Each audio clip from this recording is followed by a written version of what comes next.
Assalamualaikum students, how are you all? I hope you all will be fine. Okay बेटे, हम लोग lecture number 3 start करेंगे। हमने 9th class की biology की बुक स्टार्ट की हुई है, ठीक है। अब बेटे, हम लोगों ने मेजर फील्ड्स भी पढ़ ली, फिर हम लोगों ने काफ़ी सारी सब फील्ड्स भी पढ़ ली थी। आज हम लोग बायो का रिलेशन पढ़ेंगे कि बायो का क्या रिलेशन है अदर साइंसेस के साथ, ठीक है। तो आज का बेटे हमारा टॉपिक है relation of biology with other sciences, ठीक है। जो बायो है वो दूसरी साइंसेस से मतलब botany, zoology, chemistry, physics, math सबसे बहुत ज़्यादा रिलेट करती है।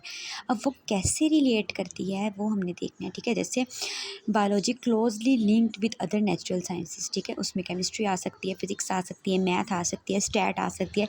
इसलिए बेटा मैंने E T C stand for etcetera वगैरह वगैरह का लफ्ज़ यूज़ किया है। इसमें हम बायो का रिलेशन देखेंगे बेटे। बायो केमिस्ट्री के साथ क्या रिलेशन है बायो का, फिज़िक्स के साथ क्या रिलेशन है, कंप्यूटेशनल बायोलॉजी का क्या रिलेशन है, बायो का ज्योग्राफी के साथ क्या रिलेशन है, बायो का हमारी टेक्नोलॉजी के साथ क्या रिलेशन है, या फिर बायो का हमारी इकोनॉमिक्स, मैशत वगैरह के साथ क्या रिलेशन है। सबसे पहले बेटे अगर हम लोग देख लें बायो केमिस्ट्री को, आप लोगों को पता है बेटा कि जो बायो वर्ड है, ठीक है, हमारे पास जो बायो वर्ड है इसका मतलब होता है लाइफ। और केमिस्ट्री जब हम वर्ड सुनते हैं तो हमें लगता है कोई रिएक्शन, कोई केमिकली रिएक्शन, ठीक है। तो इट्स मीन ये रिएक्शन होगी और ये लाइफ होगी। ऐसे रिएक्शन जो इंसान के अंदर हो रही हैं date is called bio chemistry. तो इस तरह से बायो केमिस्ट्री के साथ रिलेट करती है, ठीक है। स्ट्रक्चर और reaction occur in living organism, this is called bio chemistry. For example के तौर पे बेटा रेस्पिरेशन, ठीक है। हम लोग सांस वगैरह लेते हैं तो जब हवा अंदर जाती है उसके अंदर कार्बन हाइड्रोजन वगैरह के बॉन्ड ब्रेक करते हैं, एटीपी रिलीज़ होती है, फोटोसिंथेसिस, ठीक है। ये सारी की सारी आ जाती है हमारी बायो केमिस्ट्री के अंदर। क्लियर। नेक्स्ट है बेटे हमारी बायो फिज़िक्स। फिज़िक्स के साथ क्या रिलेशन है। फिज़िक्स में हम वर्ड सुनते हैं मोशन, ठीक है। मोशन का वर्ड सुनते हैं, लिवर का वर्ड सुनते हैं, इस तरह की चीज़ों का हम लोग अल्फाज सुनते हैं फिज़िक्स में। तो study principle of physics which apply to biological process, ठीक है। हमने फिज़िक्स की टर्म्स को यूज़ करते हो, फिज़िक्स के टेक्निक्स को यूज़ करते हो। जैसे फॉर एग्जांपल लें ज़रा, आप लोग देखते हैं दरवाज़ा घूमता है, दरवाज़ा आगे की तरफ जाता है और दरवाज़ा पीछे की तरफ जाता है। That's a rule of lever and motion to understand the function of bone and joint. हमारी हड्डियाँ भी ऐसे करती हैं, जहाँ पे दो हड्डियाँ आपस में मिलती हैं उन्हें ज्वाइंट बोलते हैं। और आप लोगों ने देखा होगा, आप बाजू को मूव करके देखें तो आपकी कोनी वाला ज्वाइंट हिलेगा। तो इट्स मीन इसी तरह से दरवाजे का काम भी हो रहा था। तो आपको ये दोनों बातें सिमिलर लगी, ठीक है। दरवाजे में भी ये दरवाज़ा है, यहाँ पे उसके नट्स लगे हैं तो आप दरवाजे को मूव करते हो। तो बाजू में भी क्या है, यहाँ पर अगर आपकी कोनी है, ठीक है, तो यहाँ पे एक ज्वाइंट है। ज्वाइंट वो होता है जहाँ पे दो बोन्स मिलती हैं, तो आप यहाँ से उसकी रोटेशन करवा सकते हो। तो इस तरह से फिज़िक्स को अप्लाई किया जाता है बायो के अंदर। क्लियर बेटे। Next third one is computational biology. अब देखो बायो में भी हमने हिसाब किताब करने होते हैं, मैथ को यूज़ करना होता है। फॉर एग्जांपल मैं कहूँ इसकी हाइट कितनी है, तो आप कैसे बताओगे डिजिट्स में। आपकी आंखें कितनी हैं, दो, तो दो क्या है, मैथ की टूल है, ठीक है। आपके पाँव कितने हैं, ठीक है। तो आपके बाल, ये वो सारे, नोज़ कितने हैं, आपके एयर्स कितने हैं, सारी की सारी चीज़ें। तो इट्स मीन बायो के अंदर मैथ भी यूज़ हो रही होती है। तो इसलिए उसने कंप्यूटेशनल बायोलॉजी की टर्म दी है। Scientist use mathematical tools, models को, एल्गोरिथम को, ठीक है, इन सब चीज़ों को यूज़ किया जाता है ताकि बायोलॉजिकल सिस्टम या फिर बायोलॉजिकल रिलेशन को स्टडी किया जा सके, ठीक है। कंप्यूटेशनल है तो इसमें फॉर एग्जांपल के तौर पे sequence of amino acid in protein. जो प्रोटीन है बेटा वो अमाइनो एसिड मिलते हैं तो प्रोटीन का मॉलिक्यूल बनता है।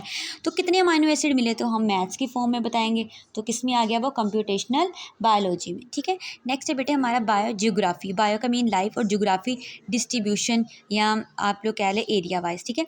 तो बायो जियोग्राफी क्या होगी, distribution of living organism in different geographical region of the world, ठीक है। कि दुनिया में चीज़ें किस तरह से डिवाइड है, दुनिया में ऑर्गेनिज्म किस तरह से डिवाइड है, कहाँ पर कितने ऑर्गेनिज्म डिवाइड है, date is called bio geography. Bio geography क्या है, distribution of living organism in different geographical region of the world, ठीक है।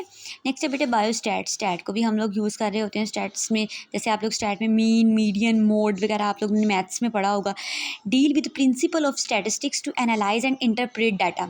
फॉर एग्जांपल इंटरप्रेट डाटा कैसे करते हैं, हम कहते हैं कि 2016 में आबादी इतनी थी, 2017 में आबादी इतनी है, तो आप एक ग्राफ की फॉर्म में इसको शो करो तो डेट्स अ स्टैट।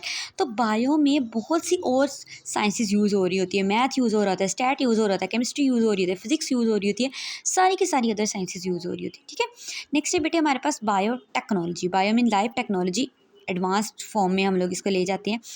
अब बायोटेक्नोलॉजी में क्या किया जाता है, लिविंग ऑर्गेनिज्म को यूज़ किया जाता है चीज़ें बनाने के लिए, लिविंग ऑर्गेनिज्म के फ़ायदे के लिए, मतलब यूज़ ऑफ लिविंग ऑर्गेनिज्म को इस्तेमाल किया टू मेक प्रोडक्ट, चीज़ें बनानी है किसके लिए, फॉर वेलफेयर ऑफ मैनकाइंड, उन्हीं के भलाई के लिए, उन्हीं को यूज़ करते हुए चीज़ें बनाना, that is called biotechnology. For example बेटे, एग्जाम्पल से आपको प्रॉपर समझ आ जाएगी। Biotechnologist use bacteria for production of insulin to treat diabetic patient. आप लोगों ने देखा होगा जिन्हें शुगर की बीमारी होती है, या तो वो गोलियां खाती हैं, अगर वो गोलियां से भी उन्हें आराम नहीं आता, शुगर बहुत ज़्यादा लेवल पे हो रही है, उनकी बॉडी इंसुलिन नहीं बना रही। बेसिकली इंसुलिन बनाना पेंक्रियाज का काम होता है, इंसुलिन और ग्लूकोजन के लेवल को मेंटेन करना। लेकिन अगर आपके पेंक्रियाज, आपकी बॉडी इंसुलिन नहीं बना रही, तो वो आर्टिफिशली आपको दी जाती है। तो वो इंसुलिन कैसे प्रिपेयर हुई, बैक्टीरिया को यूज़ करते हुए। तो किस में आ जाएगा ये, किस ब्रांच में आ जाएगा, बायोटेक्नोलॉजी में, जिसमें आपने इंसानों के फ़ायदे के लिए ही चीज़ों को इस्तेमाल किया और प्रोडक्ट्स बनाए। क्लियर। नेक्स्ट है बायो इकोनॉमिक्स। इकोनॉमिक्स में मैशियत, इकोनॉमिकल पॉइंट ऑफ व्यू, किसी चीज़ का बेनिफिट, नुकसान, फ़ायदा, ये चीज़ें देखी जाती हैं। स्टडी ऑफ ऑर्गेनिज्म, एक ऑर्गेनिज्म है तो हम उसको इकोनॉमिकली देखेंगे कि मैशियत में या इंटरनेशनल लेवल पे हमें उसे क्या फ़ायदा है, हमें उसका क्या नुकसान हो रहा है। Study of organism from economical point of view, ठीक है। इकोनॉमिकल पॉइंट ऑफ व्यू, आप इसमें इसकी कॉस्ट देखते हो, आप इसमें इसका प्रॉफिट रेट देखते हो, ठीक है। For example production of new variety of crop, आपने कोई भी क्रॉप उगानी है, सबसे पहले आप क्या देखोगे, किसान देखते हैं कि कौन सी चीज़ मार्केट में अच्छी जा रही है, किस चीज़ से मुझे प्रॉफिट होगा, देन मैं वही फसल उगाऊँ।